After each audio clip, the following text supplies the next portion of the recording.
எல்லா புகழும் என் அப்பன் முருகனுக்கே. இன்றைக்கி நம்ம காரைக்குடியில் உள்ள குன்றக்குடி மலையை பற்றி தெரிஞ்சுக்கலாமா? நான் நிறைய தடவை குன்றக்குடிக்கு போயிருக்கேன். மலை ஏறி முருகரை தரிசனம் பண்ணுவேன், கீழே உள்ள ஊஞ்சல் முருகரை தரிசனம் பண்ணிட்டு வருவேன். ஆனால் இந்த குடைவரை கோயிலுக்குள்ளே நான் போனது கிடையாது. நான் ரொம்ப நாள் எனக்கு அந்த குடைவரை கோயில் இருக்குங்கிறதே எனக்கு தெரியாது. போன தடவை போகும்போது குடைவரை கோயில் இருக்குது அப்படின்னு சொல்லியிருந்தாங்க. அப்புறம் நான் அதை கேட்டு தெரிஞ்சுக்கிட்டு வந்துட்டேன். இந்த தடவை எனக்கு வாய்ப்பு கிடைச்சது உள்ளே போகிறதுக்கு. உள்ளே போய் பார்த்தா 3 சிவன் ஆலயங்கள் உள்ளே இருக்குது. அம்மன் சன்னதி, வள்ளி தெய்வானையோட முருகர் இருக்காங்க.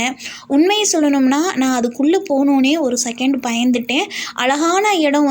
நம்ம போக போக தான் அந்த இடம் இன்னமும் சிறப்படையும். அதனால் கண்டிப்பாக குன்றக்குடிக்கு போகிறவங்க கீழே உள்ள அந்த குடைவரை கோயிலுக்கும் போயிட்டு வாங்க. சிவபெருமான் அவ்வளோ அழகாக இருக்கிறாங்க.